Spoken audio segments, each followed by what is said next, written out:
pluriel des noms composés.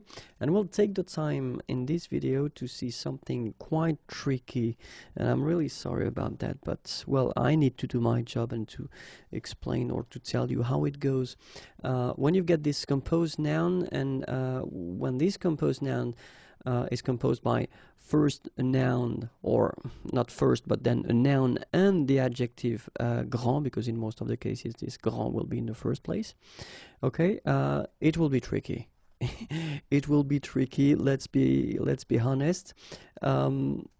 The thing is that we will need to divide this video and to see how it works for the masculine form and then the feminine form, just because when we'll see the masculine form, it's actually quite easy. It is not difficult at all, because when we've got this example like un grand-père, okay, so of course you get first this grand and then after that you get the père. If you want to put this word at the plural form, then you will get des grands-pères, and it's actually quite simple because it will respect the rule. I mean the thing that we saw previously.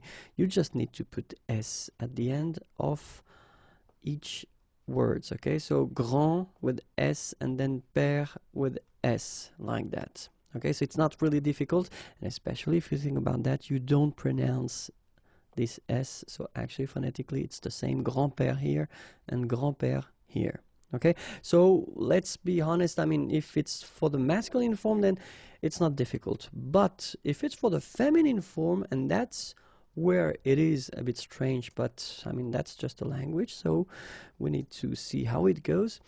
If you have at the singular form for the feminine this form here, so grand instead of grande, because normally it's an adjective and normally we should have a here, okay?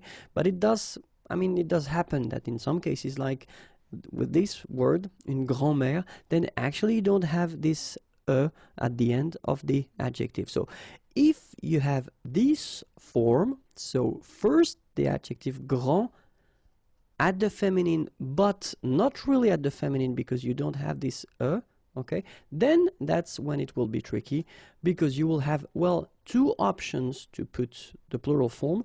The first one will be this one, so you just put this s and s at the end of the first and the second part, okay? And it's also possible to see it like that, so only s at the end of the second word or the second part of this composed word, okay? So des grands-mères. As I said, phonetically it's the same anyway, because it will be une grand-mère, des grands-mères, and then des grands-mères, okay? So phonetically the same form, but you've got to keep in mind that, you know, this is how it should be written correctly. And in that case, keep in mind that the two options are correct, okay? So that's the first part. And it's also possible to see composed words or nouns with first the adjective grand, but at the feminine form, like here, with grande, okay, and then duchesse. And in that case, well, not really difficult, because you just, you know, do what we've been doing so far. So you just put s at the end of the first part and s at the end of the second part, okay? And you will get une grande duchesse, plural, des grandes duchesses,